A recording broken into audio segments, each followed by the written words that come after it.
The Truth of Girls. Hi everyone, this is the girl Sonia here with Aaron, my husband, the Barbarian. And so we're here at Three Amigos, which by the way, if you're in Montreal and you like Mexican, it's good. Yeah. But we wanted to talk to you about something much more serious, which was what's going on in Israel and Gaza. So for one, I saw today a video report from a reporter. Aaron says his name was Jon Snow. I don't remember his name now. Channel 4 News. And he had been down there, and what he said was that, well, as I mentioned before, 50% or so of the population of Gaza is under 18, and there are a lot of children there. And when Israel says, we're giving you warning that we're going to bomb you, so get out. They can't really, well, no, he didn't say that, but I'm saying this, that, they say they give warning, but where can these people go? Like, for example, if they said to us now, we're going to bomb you, what are you going to do? You're assuming these people all have cars, and you can't just leave. How long are you going to stay away for? A week? 2 weeks? It could go on for a month. What are you going to do? Take your 6 kids and go on foot to the outskirts of town and squat under an olive tree until it's over? It's not realistic. But a lot of the victims in the bombings are children. I think they said over 1,000 children have been injured and over 100 have been killed in the recent conflict.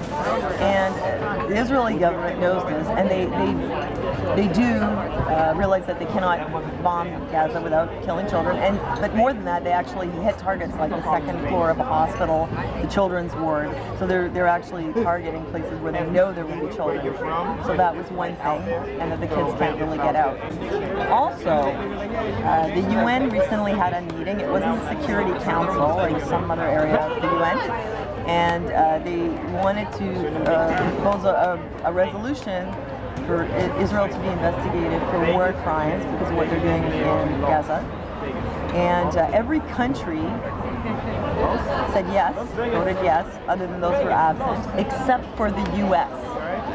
But that's happened many times before, and it just shows you that the U.S. is just like a slam dunk puppet for Israel.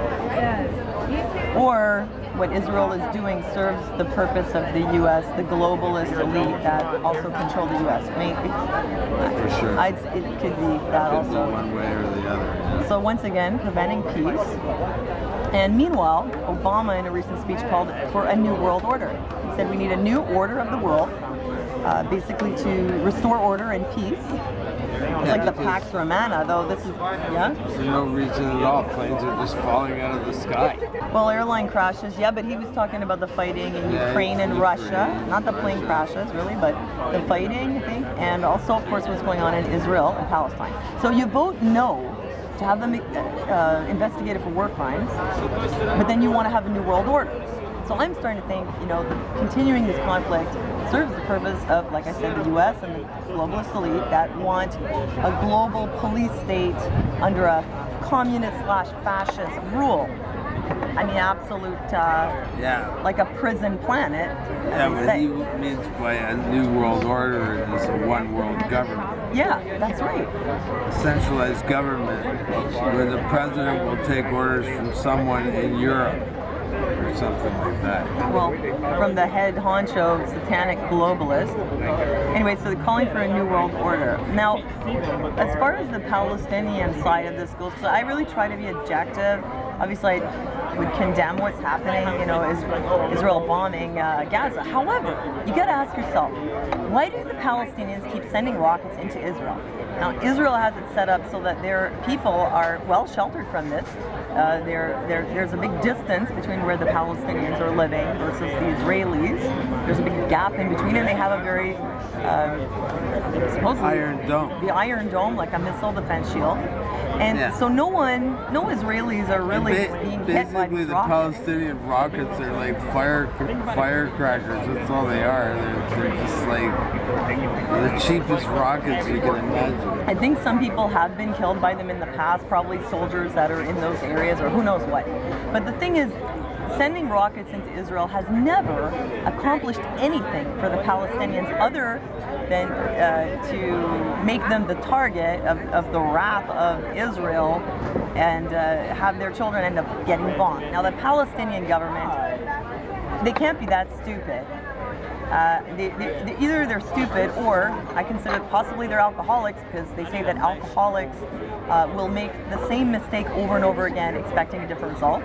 So maybe they've been drinking. Or the other thing is that they're somehow in on it. Those who are in the government, that they also are, working for the New World Order.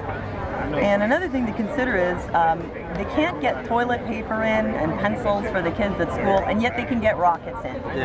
And someone sent me some articles about the Palestinian government and how the funds that they receive, the aid they receive, just like the warlords in Africa and elsewhere, instead of that money going where it should go, it goes to getting missiles. The missiles are sent into the empty land, and the kids get bombed for it. Don't give to CARE, UNICEF, or anything like that.